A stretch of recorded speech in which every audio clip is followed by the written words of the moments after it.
Hi all, I thought we could have another wonderful aesthetic experience looking at the sacrifices of Fabiano Caruana.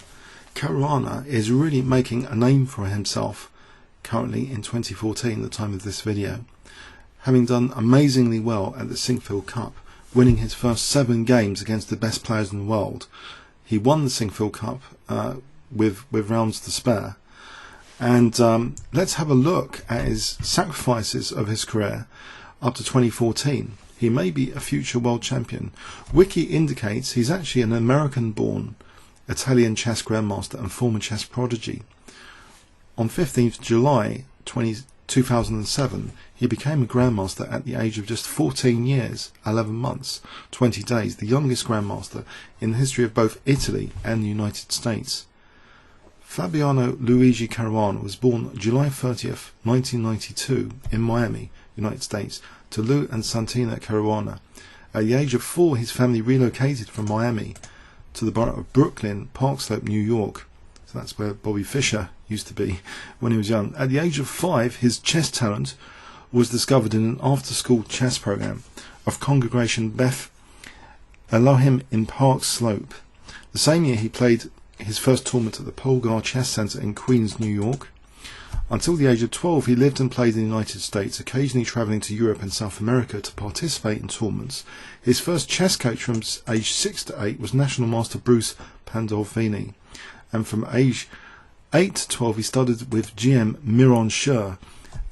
In 2004, at age 12, he relocated with his family from Brooklyn to Madrid in Spain to pursue a professional chess career. He trained with international master Boris Zlotnik in Madrid, and in 2007 he moved to Budapest to train with Alexander Chernin. So let's have a look at his sacrifices.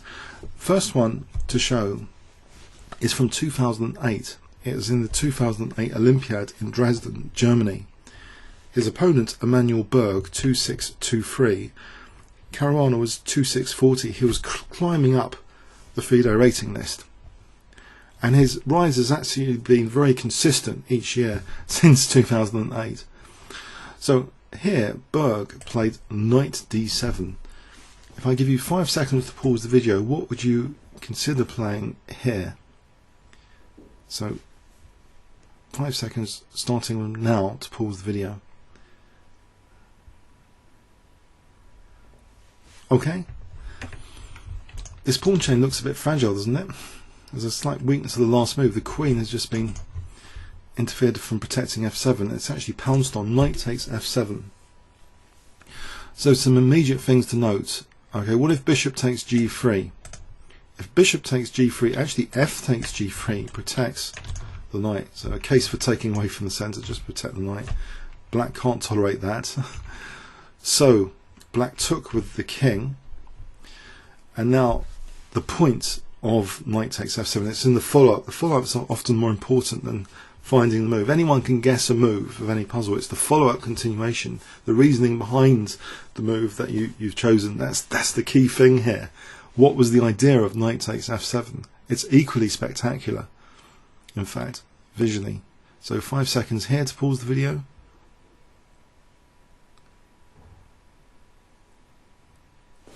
Okay, rook takes e6. So either bringing the king out, exerting pressure on d6.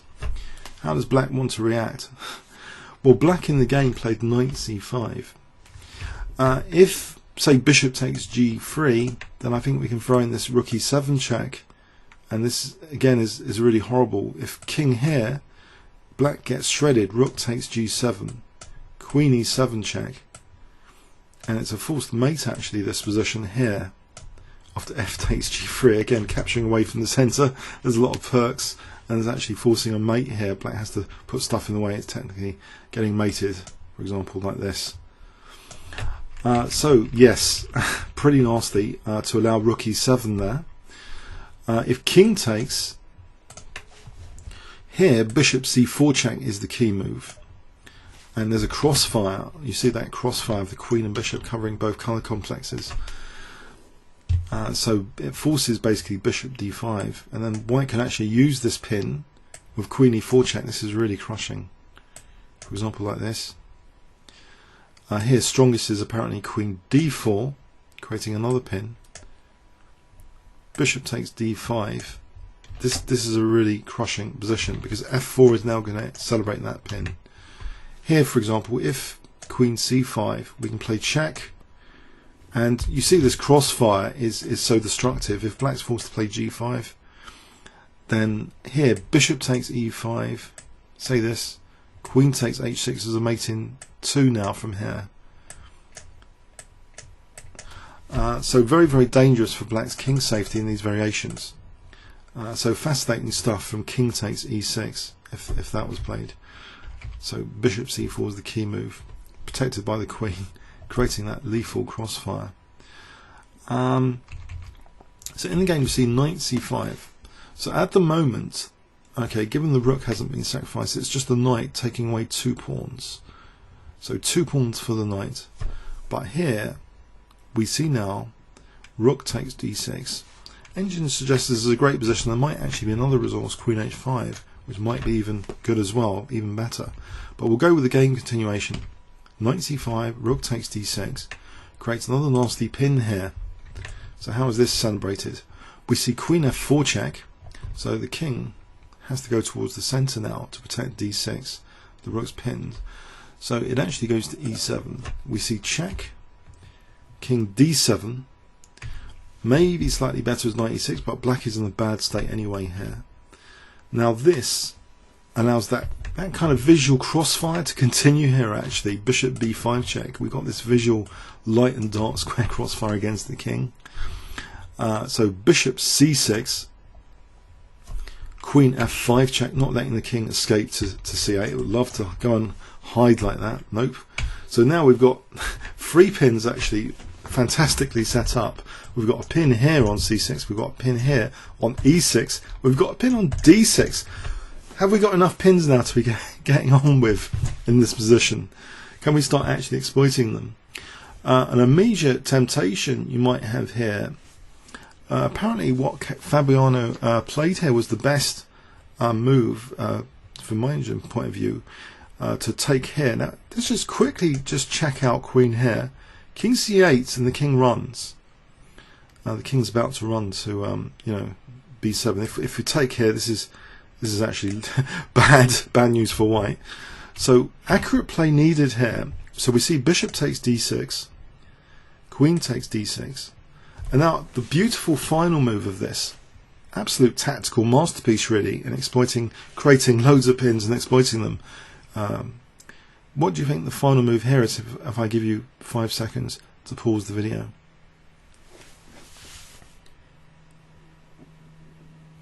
Okay, rook takes e6. Now there's no back row issue because if queen d1, check, we have rook e1, check, discovered check, winning the queen. So actually black resigns here. If queen takes, then everything falls away in this position after bishop takes c6.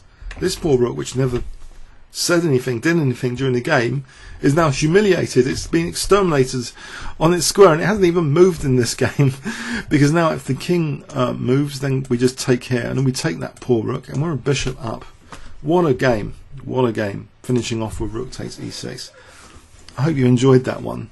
So there started to be evidence in 2008 that Fabiano Caruana, if you give him an attacking position with sacrifices available, he can play like Mikhail Tal.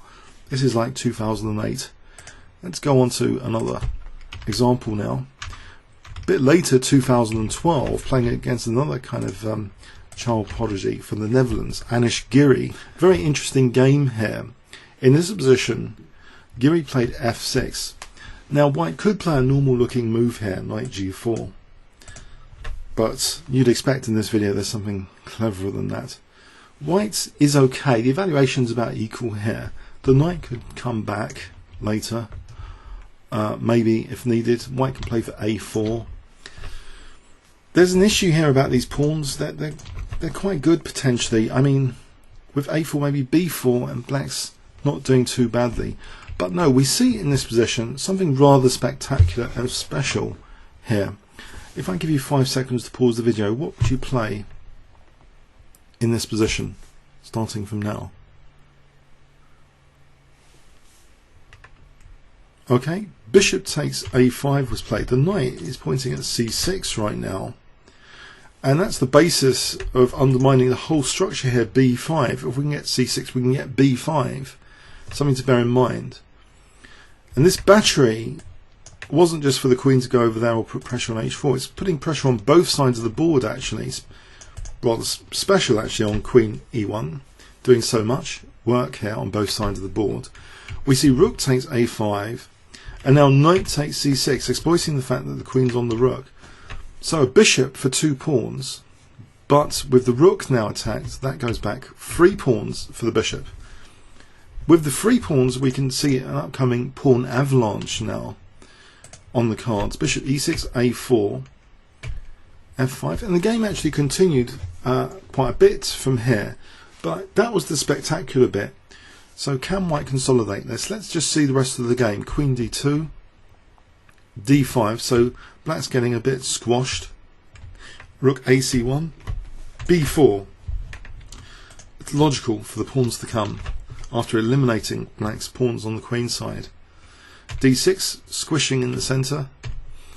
Now there's horrible things facing black queen. That flees, the queen flees to e8.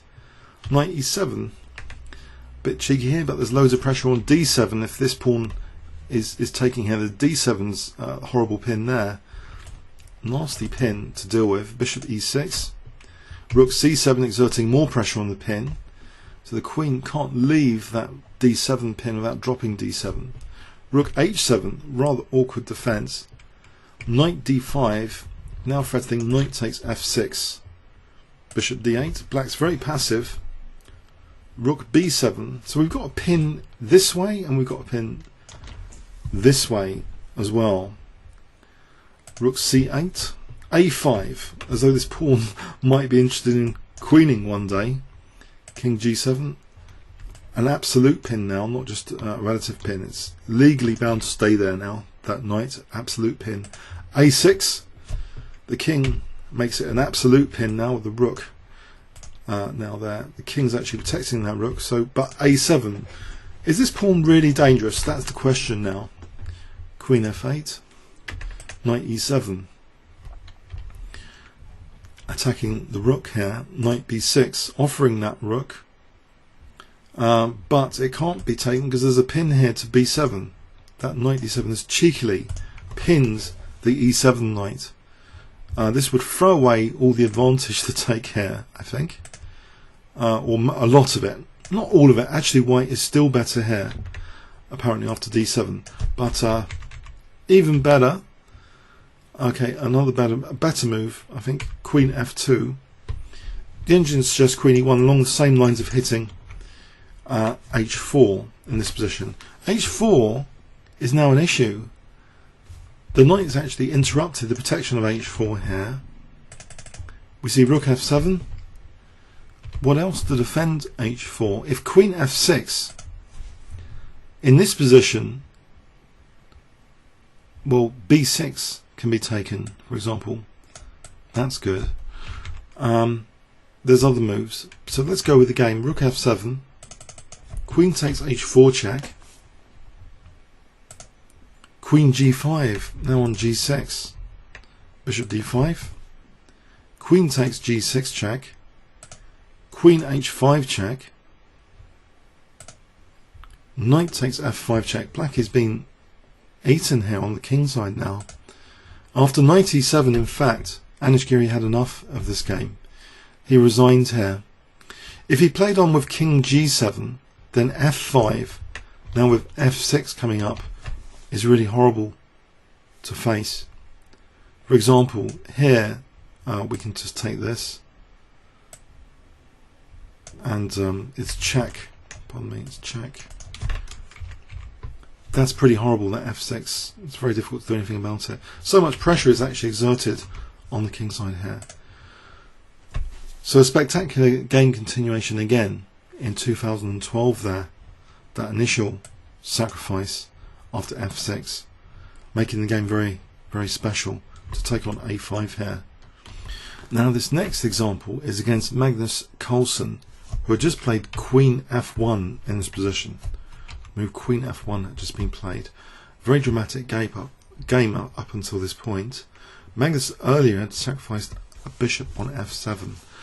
The score between Magnus Carlsen and Fabiano Caruana is quite tight on classical time controls. It's 5-4 in Magnus's favour at the time of this video, with 7 draws.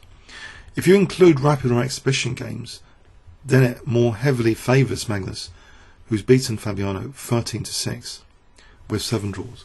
But on classical, yeah, Fabiano is not seemingly afraid of Magnus Carlsen.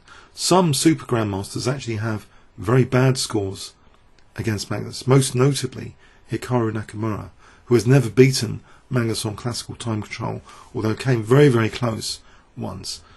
So it's more than 10-0 if you discount the draws. But yeah, Fabiano is never scared on classical, with good reason. And in this position, plays a move which keeps Black's advantage going. Black, technically from an engine point of view, is doing quite well here, but it's such a complex position. In this position, the move knight d3 was played. So what does this actually imply? Well, taking or queen e3 check is dangerous now. It's offering the rook here, so kind of a sacrifice in that respect. If rook takes a8, then actually here queen e3 check is good. If king here, then we have a mate in 2 like this, because the knight's safeguarding the exit of the king. So that's one of the points revealed graphically, that in this variation the king's got no exit on f2, the knight's covering the exit. So rook takes a8, check, and if king h1, this is equally, well, not as terminal, but unpleasant off the check here. So say here, it's a mate in 3 with check, knight takes h3 check, so that knight is very destructive, helping the mate.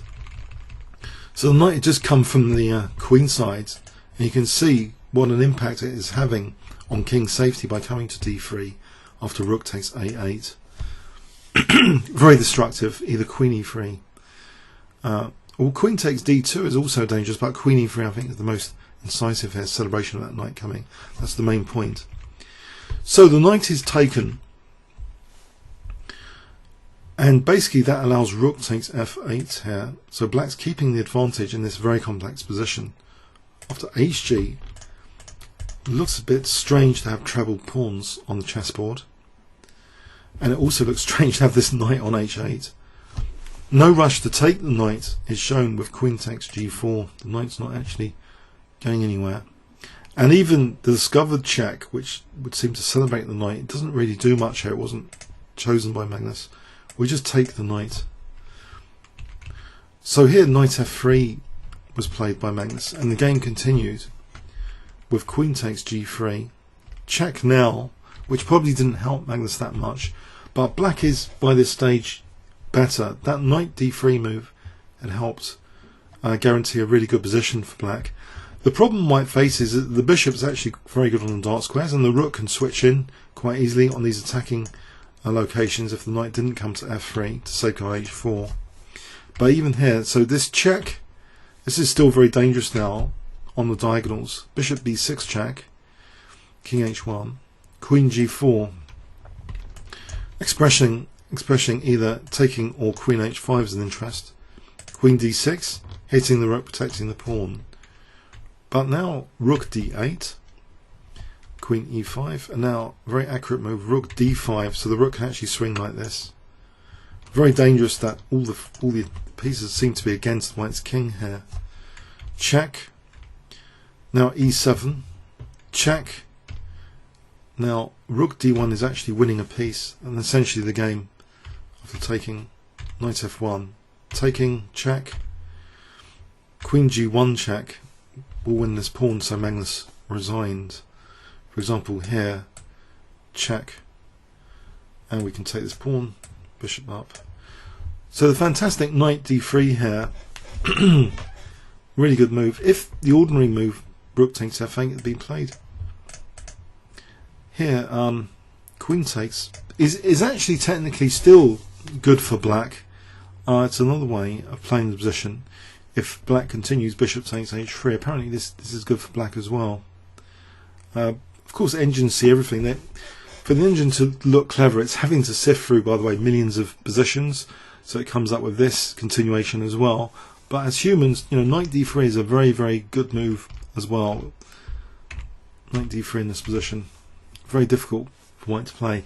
If white, apparently rook f7 was the best try. If check, taking here, there's a reason for this here, just to sack the exchange. But even here, black's okay with check, taking here. Black's more than okay, taking here. So this position here is still an advantage to black, technically. Okay, let's go on to another great example. So here, playing black against Sergey Karjakin. This is the Bilbao Masters of 2012. We've just had the Bilbao Masters, just finished with Alan winning it this year, actually. In this position, Sergey played g4. Actually, we can comment positionally that black in the game had done some very neat manoeuvres to have huge pressure in the centre. Fantastic bishops, brilliant position with the knights, and g4 looks like a move which should be punishable, because in theory it weakens squares, it weakens dark squares, the vacuum of squares around the king. Something Petrosian will be licking his lips with, surely. And in fact, a bit like Petrosian, the use of an exchange sack might be relevant here as the clue. Anyway, if I gave you 5 seconds to pause the video, what would you play in this position as black?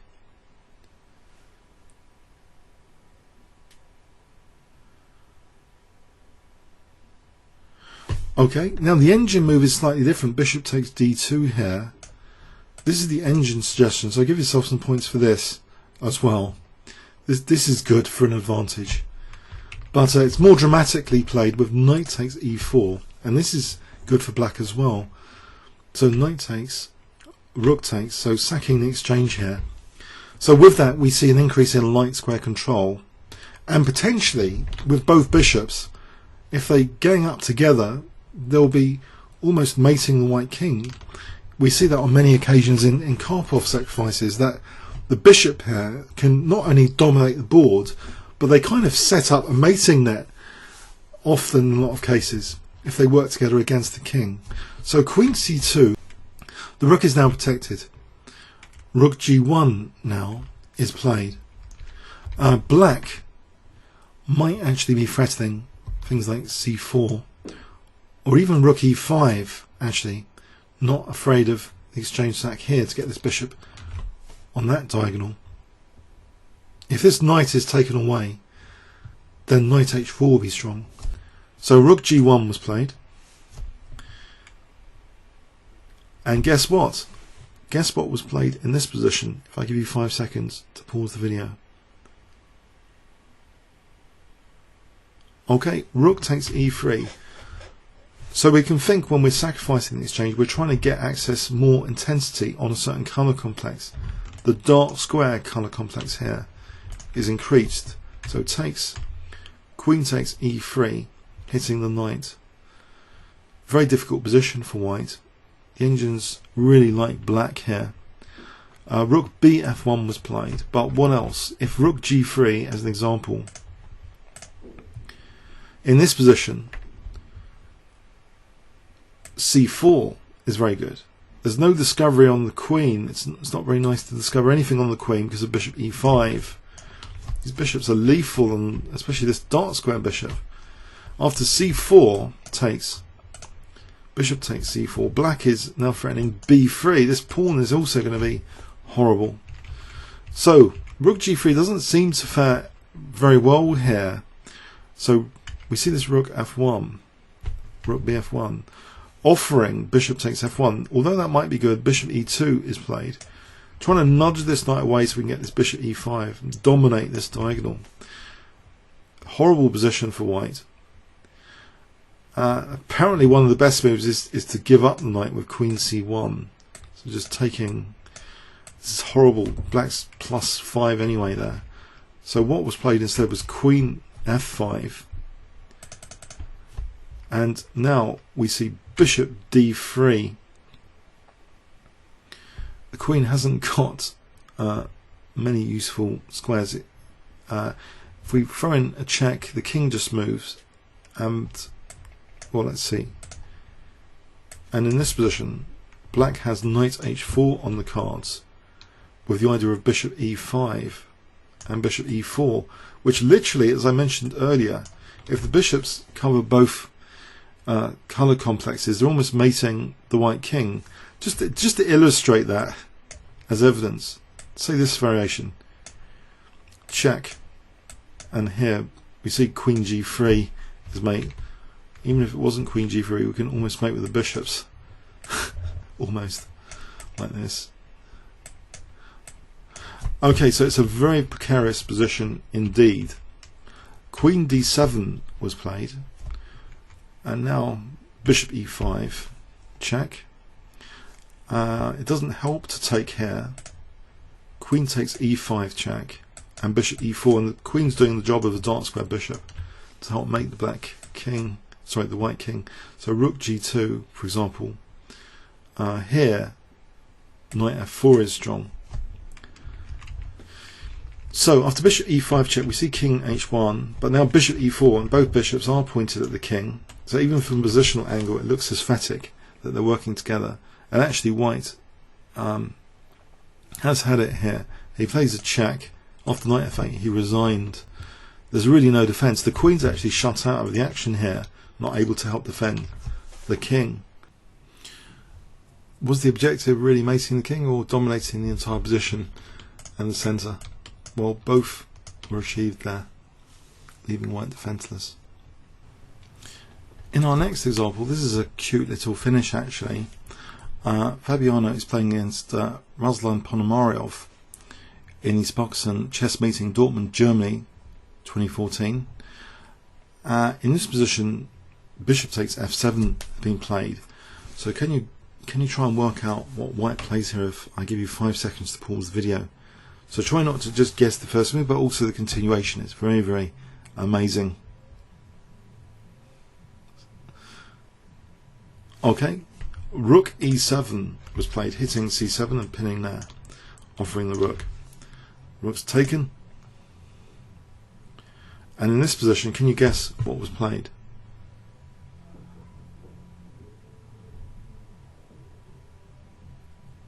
Okay, bishop a6. So if takes, then there's queen a8, checkmate. Very pretty.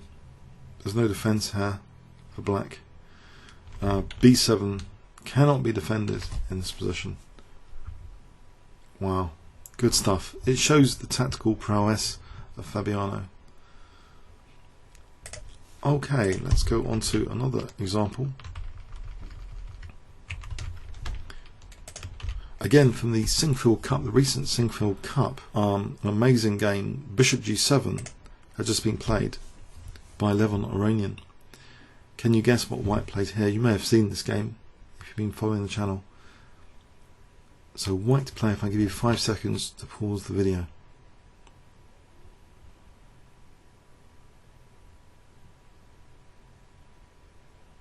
Okay, the engines don't go near this move. So it's kind of maybe slightly speculative. Knight a5, but still now the engines actually like it for white. So even though it might not have been assessed as good as other moves, this move is actually still very strong, even from an engine point of view. Knight is taken, and the idea to play knight takes e5. Okay, so this knight can retract itself to b7. But c6 is taken. So basically making a knight sack for one pawn at the moment. The idea is not knight takes f7, no, the complexity of the position is kept with knight takes g6. If black counter sacrifices, although it reduces the complexity of the position, in fact white has good threats here like bishop takes h6 or e5 coming up to blot out that bishop.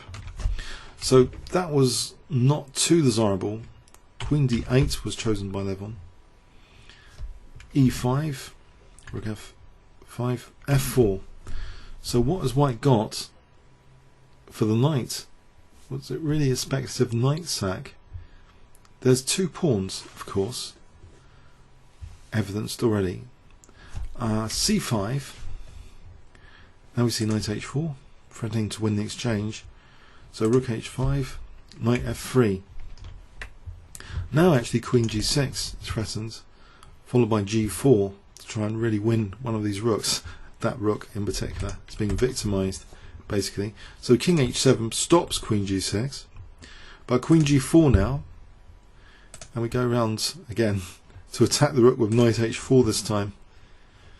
So here it is actually winning that exchange. King h8, knight takes f5, rook takes f5.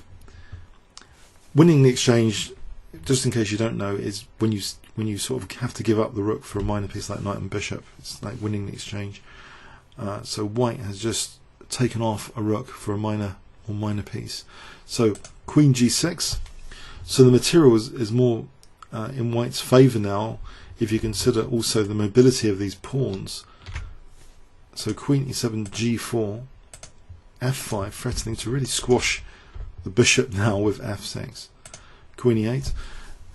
So even though this simplifies the position and kind of celebrates the queen has just been kind of weakness of the last move, that the queen can't go in reverse here to stop an exchange, it doesn't actually matter. Totally, it seems calculated by Fabiano. He just takes the queens off, he doesn't care. f6. This position is winning enough. f7, rook f6, threatening to win yet another pawn. Knight stumbles back, too little too late to get to d5. It seems strategically important, but white's taking on h6 here very quickly, putting concrete threats to black now. Knight d7 instead of knight d5 out of necessity to protect f8. And now the rook doesn't move. If the rook moves, then bishop h6 just ruins everything, of course. So no, the idea is just to leave the rook there, offer the exchange there. But that's actually, after takes here, there's bishop takes f8, and that's crushing. So actually, Levon's in a bad state.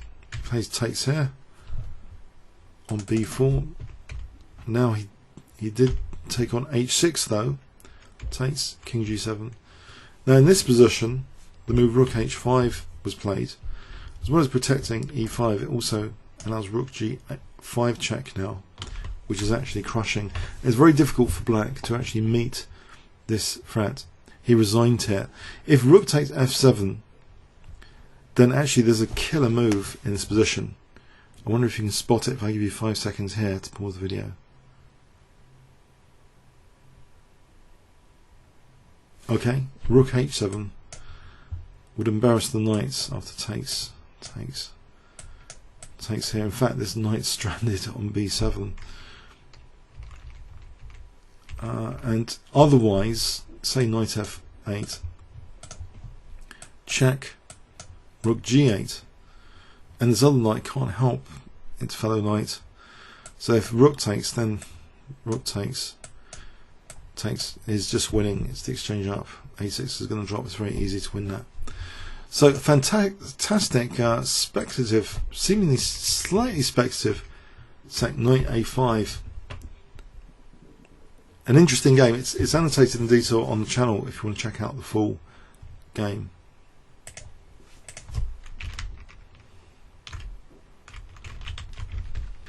This next example, Fabiano again playing Magnus Carlsen in 2012 in the Bilbao Masters, played partly in Brazil and partly in Spain. So Sao Paulo part of the tournament and Bilbao in another part of the tournament. So in this position, Magnus had just played bishop e4. So I wonder if you can guess what Fabiano played in this position. If I give you 5 seconds to pause the video.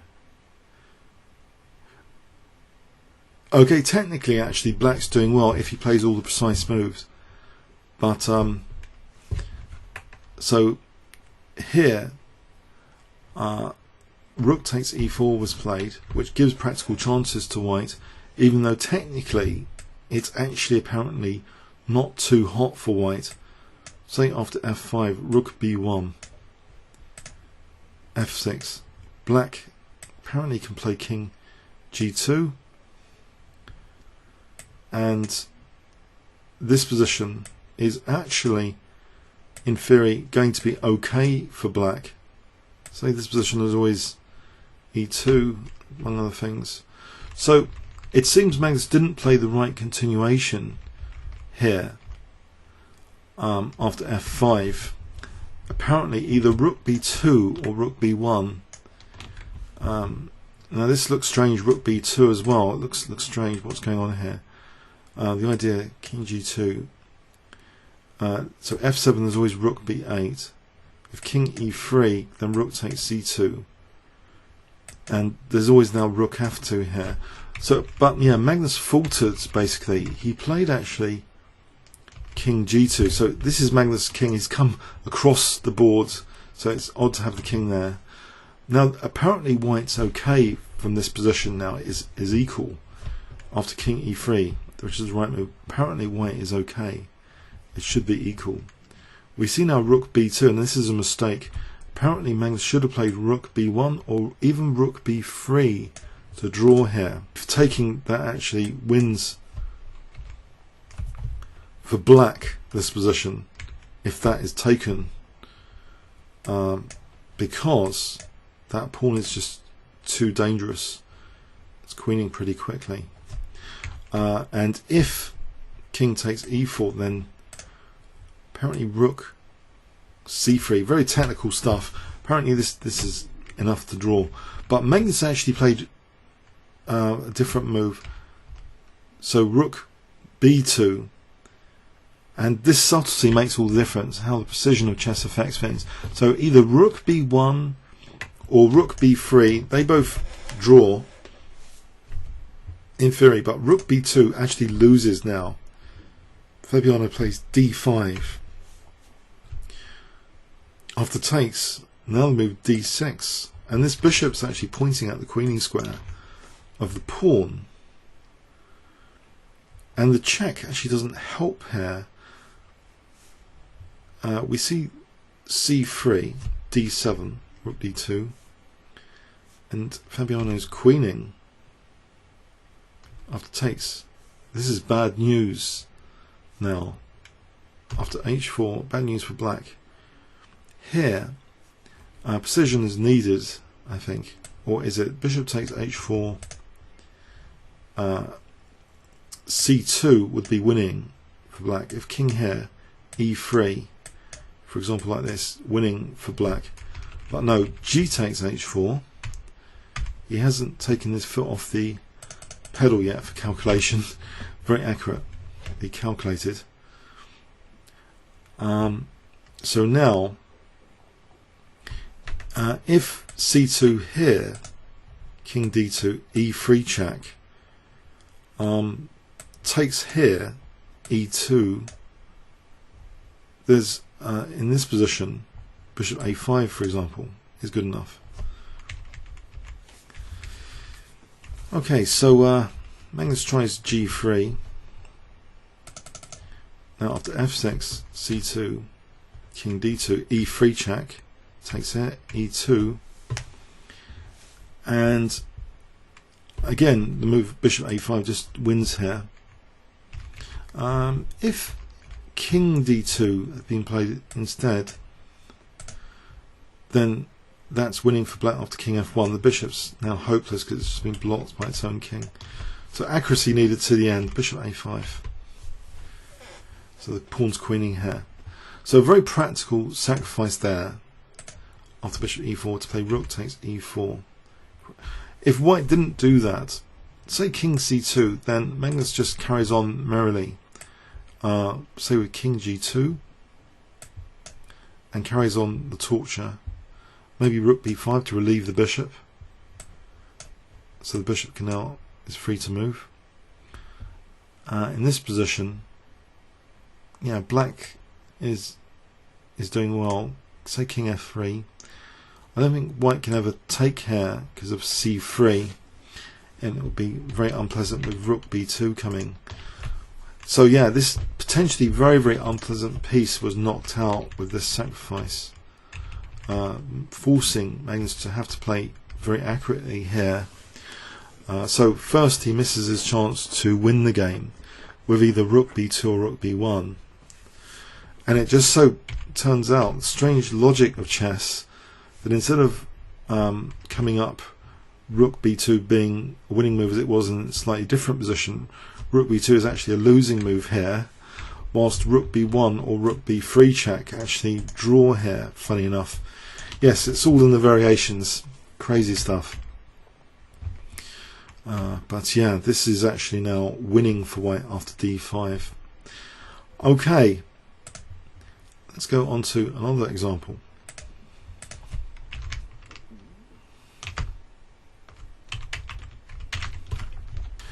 So this position occurred in the Russian Team Championship of 2009.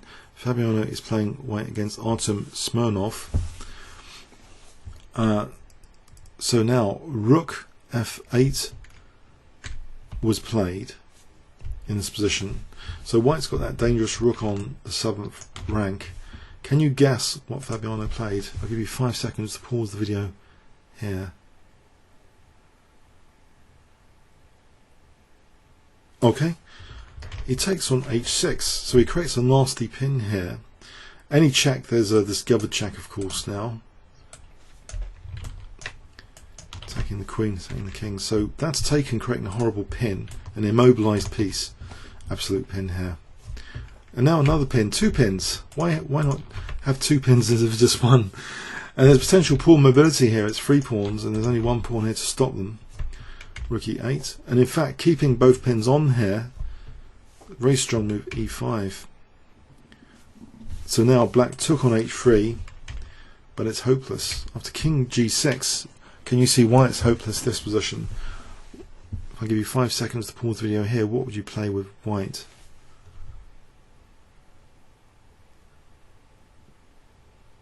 Okay, rook takes e7, yes. The celebration of the pins is beautiful after this. The pawn mass cannot be stopped by the rook or the king in that location. Black resigned.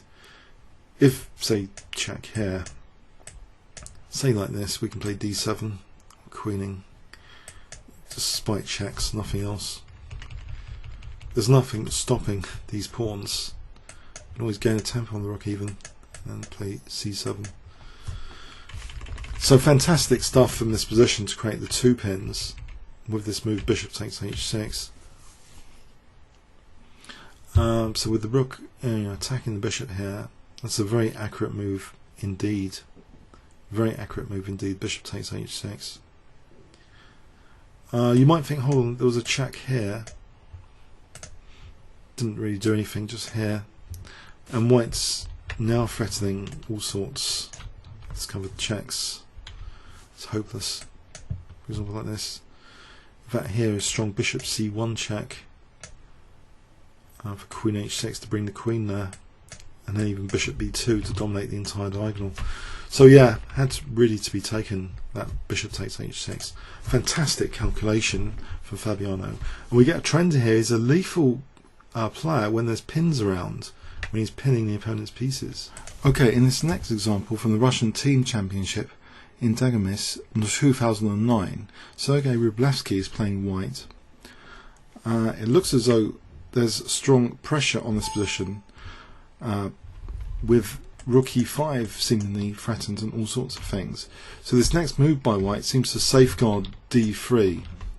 But what does black play here? If I give you 5 seconds to pause the video. So Fabiano playing black here. His opponent's actually higher rated at this stage, 2702 Rublevsky, and Caruana's 2649. But what does he play in this position? Okay. Rook takes e5. In any case, after takes, a new point is revealed. The queen and the rook are attacked. What can white do about this? He doesn't really want to sacrifice his queen. He Can he play queen b1? You might think. Not really. Takes here is embarrassing after queen e1, checkmate. So this is difficult to parry both threats. A lot of the combinations in chess rely on this double attack. You only have one move, so often handling a double attack is virtually impossible. Here, white tries bishop takes f4. The game continued for a bit, but basically black is material up. Queen takes f4. Queen e2.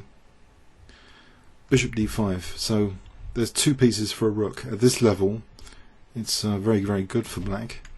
Rook ac1. Bishop d6 pointing at white's king. h3. Rook f8. Rook c2. Now knight b7 reroutes the knight more centrally.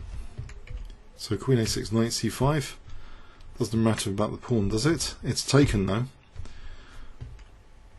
Here we see now queen b4. So protecting b6. And now on the cards is something like rook here, which embarrasses the queen. The bishops are actually doing a great job of covering a lot of the queen's squares. We see knight g4,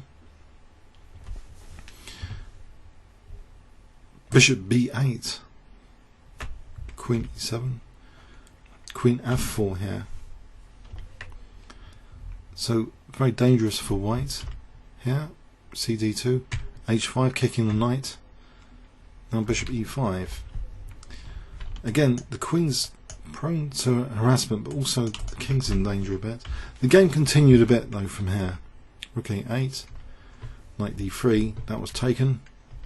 King h7. The two bishops are great here, centralised like that. Rook f8, rook f6. The rook is coming in for the attack, it seems. Queen b5, bishop e4. That moves. And now, can you see how the game was finished off here at move 40? Black's move 40, I guess, before the time control kicked in. So that's final move before the time control at move 40. If I give you 5 seconds to pause the video.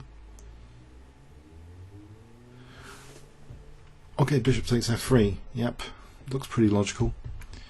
If that's taken, then that's a forced mate actually. For example, like this, rook g6 is mating after rook g2. So white tries to play on with rook f2 for a moment, but after bishop takes g2 now resigns. Yep, it's getting slaughtered here, it's losing the rook. So yeah, the initial sacrifice was quite shows tactically awake like a hawk after rook takes e5. Yeah, the engines give this as the very strongest move. It is embarrassing white tactically. This is a loose piece in the position, the a1 rook. Okay, so rook takes e5 was threatened. In any case, apparently queen d2 for those interested would have been okay maybe. So say takes here. This doesn't work as well because of bishop b2 counter-attacking the queen here. And white's better. So yeah, a slightly inaccurate move, knight f2. Our final example for this little video, glimpse of Fabiano's dynamic play with sacrifices. Fabiano is actually playing white in this position against grandmaster Emil Sutovsky, who was 2657 at the time of this game in 2013. Fabiano was 2782, so just last year. e4, seemingly allowing this dangerous e5 which was played, but now there's a concession strategically that d5 square has been weakened, and in fact white plays bishop e3, targeting the loose rook here basically. So a lot of loose rook issues picked up by Fabiano, and this is bad for black already. This is a bad position basically. Whatever is played here, it seems it favours white now. E takes d4, bishop takes d4. Okay, so in this position, the double attack. Now black tries to play tactically with bishop h6. Okay, so it would be a mistake to take here. Yeah, we just take with check, then we take the bishop. No, we keep this double attack going here. Queen f2 was played. Check. Keep the double attack going with bishop c3. Queen d8. Now that's taken. So material up. The game continued actually. f6, queen h4, bishop g5, queen takes h7. So again, it's interesting after the check what's going on here. The bishop's hemmed in, so does this spell some king safety issues that this bishop locked out of defense here by black? c3, knight d7. So if black's given another move, he'll castle queenside and maybe try and arrange an attack here. Queen takes g6, king e7, looking at the bishop. For rook takes h8, among other things. There's more pressing moves though in the position. In fact, that's immune here because of queen g7. The more pressing concern is actually not about that, but rather queen b6 to come on the dark squares, or queen c5. So h4 is played, so it's not really about the bishop. It's about trying to attack this guy. Bishop e3, taking away a key square away from the queen actually. But if bishop f4 had been played here, then bishop takes f6 followed by queen g7. This is a bit similar to the game. As a result, similar to the game.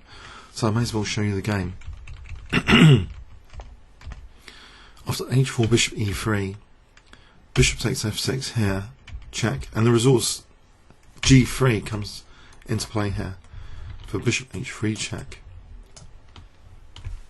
Very dangerous because if bishop h3, king e5, queen e7 is mating. So now we see bishop f2 check, very tactical, and the best move is playing actually king d2, just keeping this very dangerous killer threat bishop h3 with mating 3 threat on. Check, and again that's ignored. Black now tries bishop takes e4 check. This is taken, and it's still very dangerous bishop h3. Queen a4 check, b3, queen takes e4 check, king b2, queen f3. Now finally this bishop h3 check is played, and black actually resigned here. If king e5, again queen e7 is still strong here, it's actually still a forced mate, like this. If here we can take on d6.